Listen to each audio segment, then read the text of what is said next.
"500 police officers, multiple warrants, allegations involving forced marriage, sexual exploitation, and modern slavery." If you only saw the headline, you'd probably think the story is already over.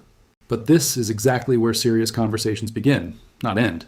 Because moments like this test whether we actually believe in justice, accountability, and equal treatment under the law, or whether we let fear, outrage, and headlines decide guilt before evidence does. Authorities say this operation focuses on alleged criminal conduct connected to individuals and not the beliefs of an entire religious movement. That distinction matters. If the allegations are true, the victims deserve protection and justice. If not, due process matters just as much. And if you believe the path forward is built on progress, accountability, and inclusion, hit subscribe and let's build one of the strongest voices for democracy online.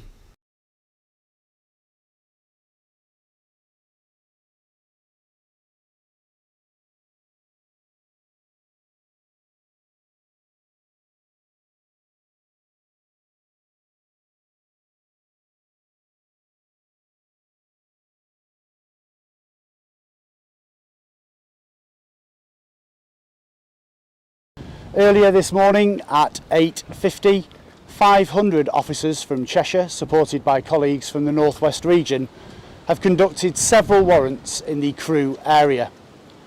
Our primary focus has been an address called Webb House on Victoria Avenue in Crewe.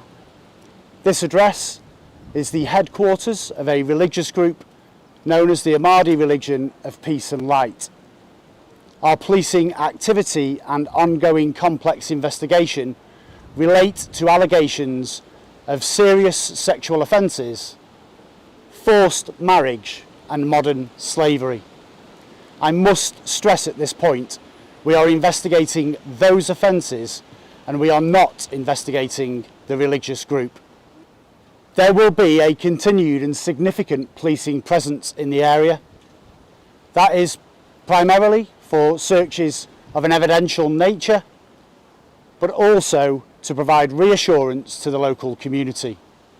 And I will stress at this point that we do not believe there is any ongoing wider concerns for the local community. We are working closely with safeguarding partners in a multi-agency approach to ensure that any vulnerabilities that we identify at this address are addressed appropriately. I would like to please confirm to you all now that we have 6 suspects in custody, 4 males and 2 females, of American, Mexican, Italian, Spanish and British nationalities. Further details will be supplied in due course in relation to that. Finally, I would urge people to refrain from speculating in relation to either the ongoing investigation or into the ongoing policing operation, as both are currently live. I thank you for your time. What stands out to me here isn't just the number of officers involved, it's what this story represents. When authorities announce allegations involving forced marriage, sexual exploitation, and modern slavery, emotions naturally run high. But moments like this are exactly when democracies are tested. Because justice isn't about headlines, it's about evidence. Police were clear that this investigation is focused on alleged criminal conduct, not on a religion itself. That distinction matters. We shouldn't excuse abuse because we're afraid of difficult conversations, and we also shouldn't paint entire communities with one brush because of allegations against individuals. To me, real progressive values mean holding both ideas at once.